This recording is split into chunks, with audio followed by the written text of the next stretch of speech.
अवधि प्रेमी श्रोता लोगन का अमरेंद्र वधिया के राम राम। अवधि पर और आधुनिक अवधि पर बात करब दुई तरह से बात करब है। एक तो वह अवधि पे बात करब जौन लिखी पढ़े जाए वाली अवधि है, और दूसरा वह अवधि पे बात करब जौन आज लोगन के बीच में आहे, कौने रूप में आहे, कितनी बची है और वह कह दशा दिशा खाव है, कितनी बचे काव की जाए तो कि कुछ बेहतर हो सके, यह पर बात करब है।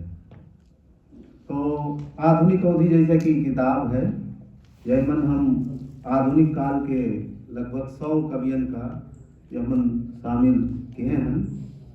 कुछ बहुत मुख्य रूप से कवि हैं, उनका ज़्यादा कविता है, और कुछ अयस कवि हैं जिनका एक एक कविता है, प्रतिनिधि कविता है। तो वो तो साहित्यिक बात है, उनका आप कविता से कविता किताब लेके जान ली। बानगी किताएँ एक आध दो कविता अगर आप कहिए तो हम सुना देंगे, लेकिन हमार जो ना है पूरी कोशिश ये रहे कि कुछ यस बात हम अवधि का लेके कही जौन आप सब लोगन के साथ संवाद